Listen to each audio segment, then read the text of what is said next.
বাংলাদেশের মানুষ বেনামাজিরা যদি কুরবানি না দিত, ধাপের হাটত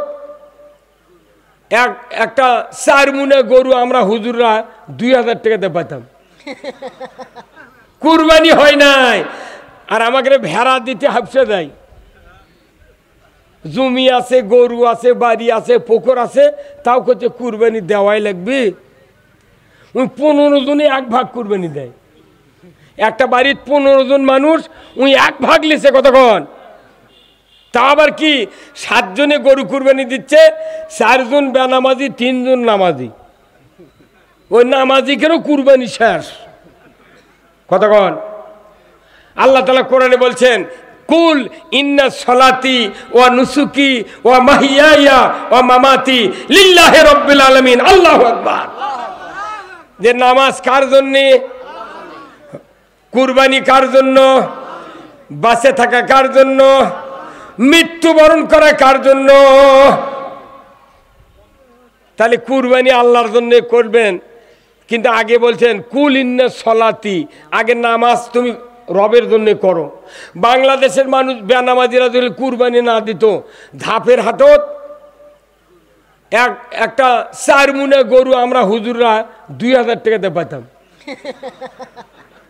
কি সুদে করে টাকা লাগে কোটিপতি হচ্ছে, তার কুরবানির বাজারত গেলে ওই তো কুরবানি 10 লাখ টাকা দিয়ে কিনবি, ওই জন্য আমাকে তা ভেড়া কেনা লাগে। উনি বুঝিচ্ছে না যে বেনামাজি আর সুদারুদি কুরবানি দেয়, এর গোস্ত খাওয়া হবে, সারানার সওয়াব হবে না, হবে না। আপনারা জানেন এই বাংলাদেশে জেনারেলি শিক্ষিত হাই স্কুল আছে না ভাই, আছে না? হাই স্কুলে দেখবেন আপনার আছে, অ্যালজাবরা নামে একটা অঙ্ক আছে না, বীজগণিত। বীজগণিত করতে গেলে একটা ফর্মুলা মুখস্থ লাগবে, সেটা হলো a+b whole square. a+b whole স্কয়ারের ফর্মুলা জানলে আপনি অ্যালজাবরা করতে পারবেন। কেউ যদি পাটিগণিত করতে চান তাহলে 1 × 1, 2 × 2, 2 × 2 = 4, 3 × 3 = 9, 4 × 4 = 16, 5 × 6 = 30, 7 × 7 = 49, 7 × 8 = 56, 9 × 9 = 81, 10 × 10 = 100। কতক্ষণ? কমপক্ষে 12 ঘরের পর্যন্ত নামতা মুখস্থ করতে হবে, তাহলে আপনি পাটিগণিত পারবেন। কথা ঠিক কিনা? তাহলে নামতা, পাটিগণিতের ফর্মুলা, অ্যালজাবরার ফর্মুলা a+b হোল স্কয়ার, আর জান্নাতে যাওয়ার ফর্মুলা কোরআনে আছে। আচ্ছা, কোনোদিন কোনো হাজি কি নিয়ত করে বাড়ি থেকে গেছে যে আল্লাহ আমি যাচ্ছি, আমার তো বিয়ে করে সোলপুল নাই, তো ওটি যা না জিয়ারত কর্ম খাজি দেবো করে, যাতে আল্লাহ তুই একটা বেটা দিস। হ্যাঁ, এই যে 4 লাখ টাকা খরচ করে হাজিরা যায়, কোনোদিন কি মানত করে? কে তে চালাত যায়, কে মহাস্থান যায়, কে মাথা কামাবের কাছে, মুখত ভাত দিবের কাছে, সোল নাই, মাথারত যা চাচ্ছে বাবা ইয়া খাজা বাবা দাও। কতক্ষণ? তাহলে যতগুলা মাজার আছে, যতগুলা কবর আছে, শ্রেষ্ঠ কবর হলো মদিনার মাটিতে, জোরে বলুন ঠিক কিনা। এখন তো কি হচ্ছে, শরীর গরম হচ্ছে, তখন ওই সন্তান আস্তে আস্তে চোখ মুজে ঘুম আসবে, জোরে কোন ঠিক কিনা। ওই যে এরকম ছোট্ট শিশুকে শীতের পোশাক পরে দিতে যেরকম চিল্লা চিল্লি করে, অথচ যখন শান্তি পায় তখন নীরবে ঘুমায়, জোরে বলুন ঠিক কিনা। আজকের এই পৃথিবীতে কোরআনের আইন শোনার পর যারা চিল্লাচিল্লি করে, যদি কোরআনের আইন একবার আপনি দেখাতে পারতেন, আমার দেশে নয় তাম পৃথিবীর মুশরিক, বেদিন, নাসারা, ইহুদিরা কোরআনের আইন কায়েমের জন্য পাগল হয়ে যেত।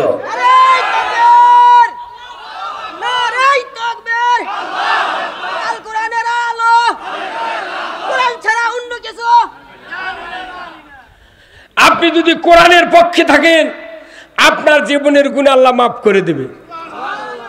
মূলত আমরা পৃথিবীতে এসেছি শুধু রাজনৈতিকভাবে এই কোরআনকে কায়েম করার জন্য, ধরে কোন সুবহানাল্লাহ। আবার ভাইরা, আজ থেকে 1500 বছর আগে আল্লাহর নবী মক্কা থেকে মদিনায় হিজরত করলেন, মসজিদে নববী তৈরি করলেন। আল্লাহর নবী মদিনার মাটিকে ইসলামী রাষ্ট্রে ঘোষণা দিলেন। উনি এক পর্যায়ে ঘোষণা দেওয়ার পর ওই মসজিদে নববীর ইমামতি কে করেছিলেন? মসজিদে নববীর ইমামতি কে করছিলেন? রাসূল সাল্লাল্লাহু আলাইহি সাল্লাম। উনি রাষ্ট্রনায়ক ছিলেন, আবার মসজিদে নববীর কি ছিলেন? ইমাম ছিলেন। আল্লাহর নবী 10টি বছর মদিনার মসজিদের ইমাম ছিলেন। জোরে কোন আল্লাহু আকবার। যে মসজিদের নববীর কাছে বাংলাদেশের লক্ষ লক্ষ হাজি সাহেবেরা গিয়া জিয়ারত করে রসুলের রওজায় সালাম দেয়। জোরে বলুন ঠিক কিনা? আল্লাহর নবীর রওজার সামনে দাঁড়ালে ঈমান যদি থাকে, এই হাজি সাহেবের কলিজার ভেতরে থরথর করে কম্পন হয়ে যায়। জোরে বলুন ঠিক কিনা? আল্লাহর নবী, বিশ্ব নবী, উনি ছিলেন একদিকে মসজিদে নববীর ইমাম, আর একদিকে ছিলেন মদিনার রাষ্ট্রপতি। জোরে কোন সুবহানাল্লাহ। আল্লাহর নবীর পাশে চ্যানেলটি সাবস্ক্রাইব করে আমাদের সঙ্গেই থাকুন। নামাজ আদায় করার সুযোগ আমাদের কি আর হবে? হবে না। কিন্তু আমার নবীর পিছনে নামাজ পড়েছেন আব্দুল্লাহ বিন উবাই। আব্দুল্লাহ বিন উবাই নামাজ পড়েছেন। উনি কোনদিন দ্বিতীয় কাতারে দাঁড়ান নাই, রসুল ইমামতির জায়গায় যান, আর আব্দুল্লাহ বিন উবাই পেছন থেকে মানুষকে ফাঁড়ি দিয়ে দেয়া রসুলের পেছনে দাঁড়িয়ে যান। নবীর মতো কেরায়েত, নবীর মতো পাগড়ি, নবীর মতো জুব্বা, নবীর মতো দাড়ি, ওই রকম সব। কিন্তু ওই নবীজি ওই মানুষের জানাজার পর হাত তুলে যখন আল্লাহর দরবারে দোয়া করেছেন, আল্লাহ আব্দুল্লাহ বিন উবাইকে মাফ করে দেন। ঈমান এনেছিল ঠিক, আমার থেকে কথাগুলি শুনে আবু জেহেলের কাছে ট্রান্সফার করে দিত, এই আব্দুল্লাহ উবাইকে আপনি মাফ করে দেন। আল্লাহ তাআলা ডাইরেক্ট বললেন, নবী হে, আপনি যদি 70 বার যদি দোয়া করেন, আমি আল্লাহ আব্দুল্লাহ বিন উবাইয়ের জন্য দোয়া কবুল করব না। একবারে নেগেটিভ, দোয়া কবুল করা হবে না। কেন করবেন না? বললেন, আল্লাহ ও আমার হাবিব, এই আব্দুল্লাহ বিন উবাইয়ের সব ভালো ছিল, কিন্তু কোরআন বিজয় হোক এটা তার অন্তরে চিন্তা ছিল না। অন্তরে চিন্তা ছিল না যে কোরআন বিজয় হোক। আজকে ইমানদারের সমাজে ইমানদার আছে, কিন্তু কোরআন বিজয় চায় না। জোরে বলুন ঠিক কিনা? আপনারা কি কোরআন বিজয় চান? কারা কারা চান? দুহাত তুলে দেখা। আল্লাহু আকবার, আল্লাহু আকবার। কোরআন বিজয় চান। আপনার জন্য কম মানের মৌলানা যদি জানাজা করে, আপনার জান্নাত হয়ে যাবে। ধরে কোন সুবহানাল্লাহ। মেইন কাজ হলো কোরআন বিজয় চাওয়া। আল্লাহু আকবার। কোরআনের পক্ষে না হলে তো কাজ হবে না।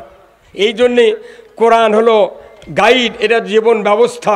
আমি বলতেছিলাম জান্নাতে আমরা যেতে চাই, কিন্তু ফর্মুলা মানতে হবে। জোরে বলুন ঠিক কিনা? তাহলে ফর্মুলা কি?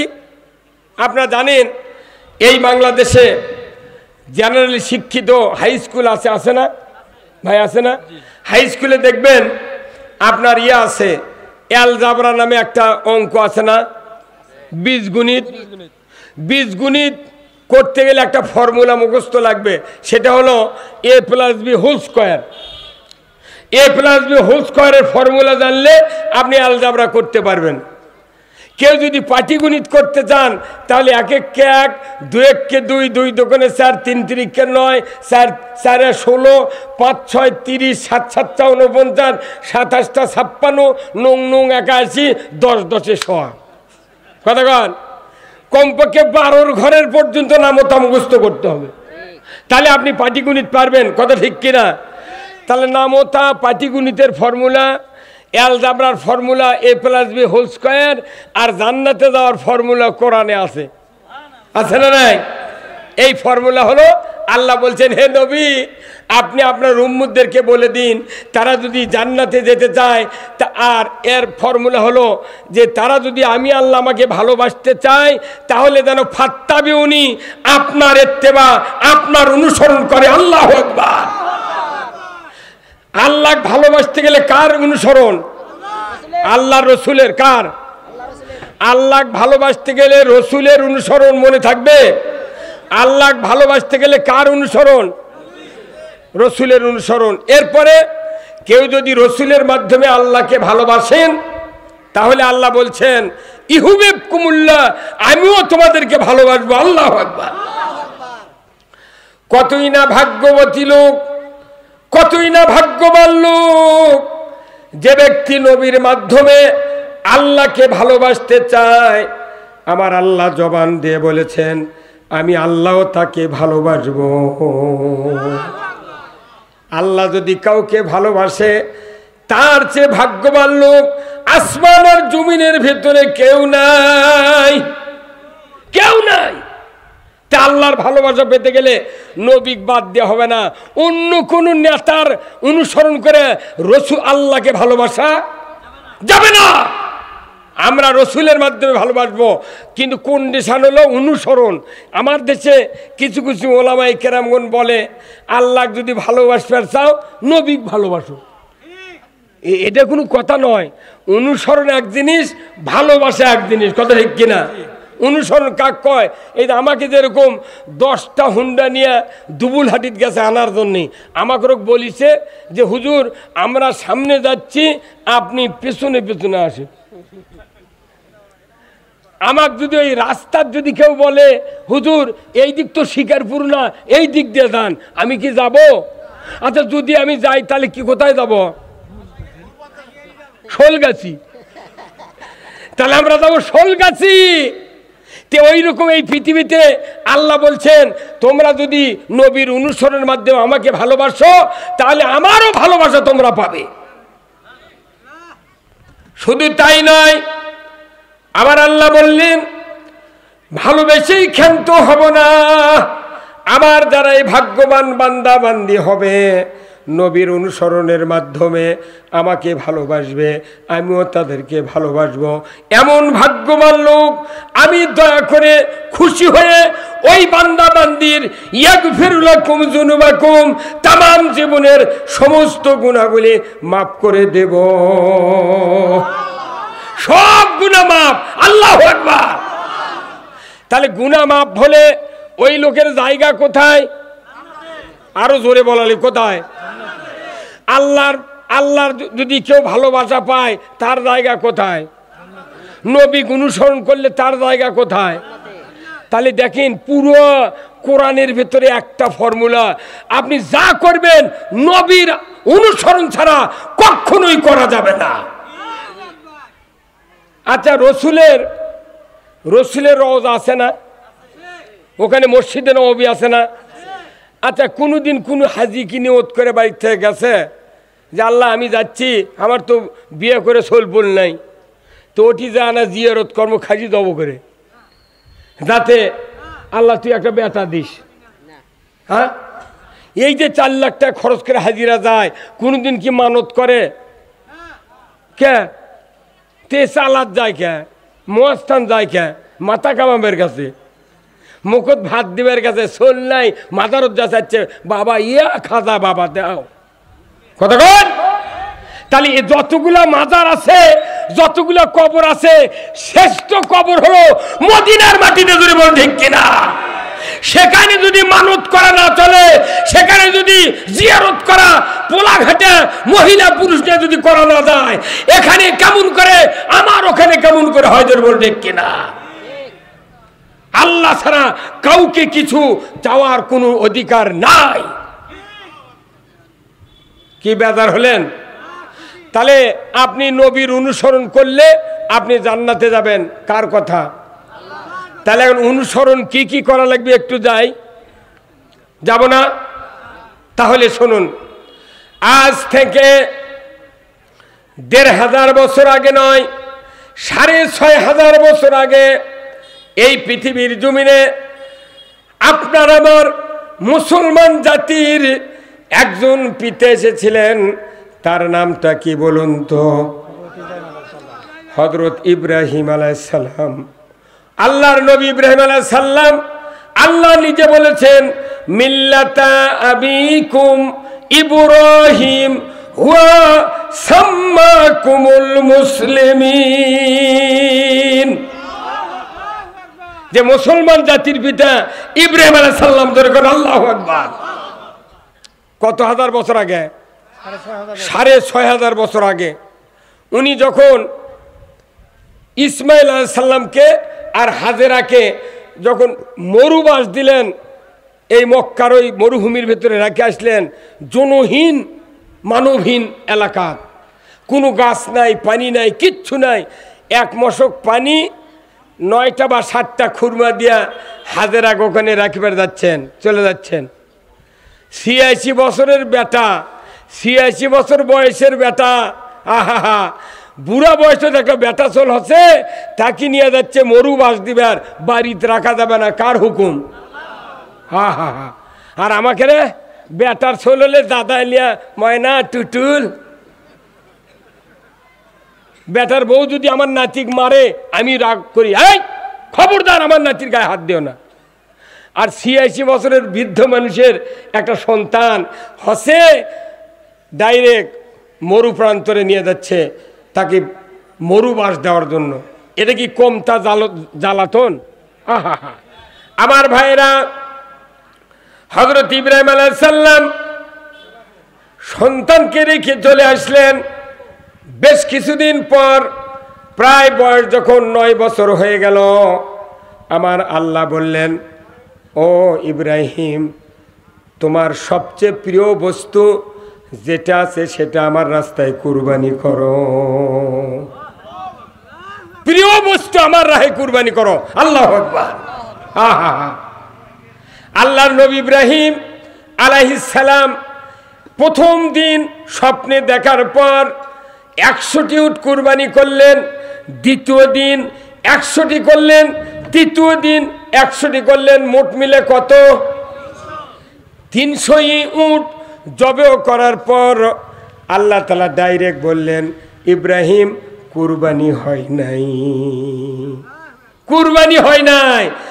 আর আমাকে ভেড়া দিতে হাফসে দেয়, জমি আছে, গরু আছে, বাড়ি আছে, পুকুর আছে, তাও করছে কুরবানি দেওয়াই লাগবে। ওই 15 জনে 1 ভাগ কুরবানি দেয়। একটা বাড়ির 15 জন মানুষ, ওই 1 ভাগ লিছে কতক্ষণ? তা আবার কি 7 জনে গরু কুরবানি দিচ্ছে, 4 জন বেনামাজি, 3 জন নামাজি। ওই নামাজি কেন কুরবানি শেষ কতক্ষণ? আল্লাহ তাআলা কোরআনে বলছেন, কুল ইন্না সলাতি ওয়া নুসুকি ওয়া মাহিয়ায়া ওয়া মামাতি লিল্লাহি রাব্বিল আলামিন। আল্লাহু আকবার। যে নামাজ কার জন্য, কুরবানি কার জন্য, বাঁচে থাকা কার জন্য, মৃত্যুবরণ করা কার জন্য? তাহলে কুরবানি আল্লাহর জন্য করবেন, কিন্তু আগে বলছেন কুল ইন্না সলাতি, আগে নামাজ তুমি রবের জন্য করো। বাংলাদেশের মানুষ বেনামাজিরা যদি কুরবানি না দিত, ধাপের হাটত একটা 4 মুনে গরু আমরা হুজুররা 2000 টাকাতে পাইতাম। কি সুদে করে টাকা লাগে কোটিপতি হচ্ছে, তার কুরবানির বাজারত গেলে ওই তো কুরবানি 10 লাখ টাকা দিয়ে কিনবি, ওই জন্য আমাকে তা ভেড়া কেনা লাগে। উনি বুঝিচ্ছে না যে বেনামাজি আর সুদারুদি কুরবানি দেয়, এর গোস্ত খাওয়া হবে, সারানার সব হবে না, হবে না। তাহলে বলুন তো, 9 বছর বয়সে আল্লাহর নবী ইব্রাহিম আলাইহিস সালাম ঘোষণা দিলেন, আল্লাহ 300টি উট কুরবানি দিলাম, এখনো কুরবানি হয় নাই, আমার অপরাধ কি? বলে, ইব্রাহিম তোমার প্রিয় বস্তু আমার রাস্তায় কুরবানি করো। আল্লাহর নবী ইব্রাহিম আলাইহিস সালাম চিন্তা করলেন, আমার সবচেয়ে প্রিয় বস্তু হলো ইসমাইল। জোরে কোন আল্লাহু আকবার। এই ইসমাইল ছাড়া আমার প্রাণের ধন, প্রিয় বস্তু আর কিছুই নাই। উনি আবার ফিলিস্তিন থেকে উটের পিঠে উঠে চলে গেলেন মক্কায়। মক্কায় গিয়ে উনি তখন হাজেরার সামনে দাঁড়িয়ে বলেন, হাজেরা আতর গোলাপ সরবা খুরব লাগাইয়া ইসমাইলকে দাও গো বিবি সাজায়া। হাজেরা দাও গো দাও, আমার ইসমাইলকে সাজিয়ে দাও, আমি বন্ধুর মেহমান হয়ে যাব। হযরত ইব্রাহিম আলাইহিস সালামের কথা শুনে মা হাজেরা ইসমাইলকে সাজিয়ে দিলেন, বাবার পেছনে পেছনে রাস্তা ধরে দিলেন। শয়তান মাথায় পাগড়ি দিয়ে টুপি দিয়ে এসে বলল, হাজেরা রে, তোমার মতো পাষণ্ড মহিলা আল্লাহর জগতে নাই। এই বৃদ্ধ বয়সে তুমি সন্তান পেলে, আর এই সন্তানকে ইব্রাহিমের সাথে দিলে। তুমি জানো না ইব্রাহিমের বগলের তলে আছে ছুরি, পকেটে আছে দড়ি। মিনা প্রান্তরে গিয়া এই ইসমাইলকে কুরবানি দেবে। খবরদার খবরদার, ওই ইসমাইলকে তুমি ইব্রাহিমের সাথে পাঠায় দিও না। আমার ভাইয়েরা, এই কথা শোনার সাথে সাথেই আমাদের মায়েরা, আমাদের স্ত্রীরা বলতো, খবরদার, হে বাবা আইতরে, তোর বাপ জব করবি, কতক্ষণ দেখা। কিন্তু আপনার জাতির পিতার স্ত্রী আমাদের মা বললেন, ওগো মালাউন, তুমি তো দরবেশ নও, তুমি শয়তান মালাউন। আমি বলে দিচ্ছি, আমার ইসমাইল যদি 1000টা উদরে যদি ধারণ করি, আর আমার আল্লাহ যদি কুরবানি চায়, আমি 1000 ইসমাইলকে আমার ইব্রাহিমের হাতে উঠাইয়া দেব। 1000 ইসমাইলকে আমি ইব্রাহিমের হাতে উঠাইয়া দেব। আল্লাহু আকবার। শয়তান চিন্তা করলো, সর্বনাশ, এই জায়গা তো আর এই জায়গার তো আর হলো না, এই জায়গার তো আর পাওয়া গেল না। তখন ইসমাইল আলাইহিস সালাম সামনে যাচ্ছেন, বাবার পেছনে পেছনে। এই দরবেশ হাজেরা পটাতে না পেরে আবার চলে গেছে ওই বেটার পাশে পাশে। কিছু দূর যাওয়ার পর দরবেশের সুরত ধরে এই ইসমাইলের সামনে গিয়া শয়তান বলতেছে, রে ইসমাইল,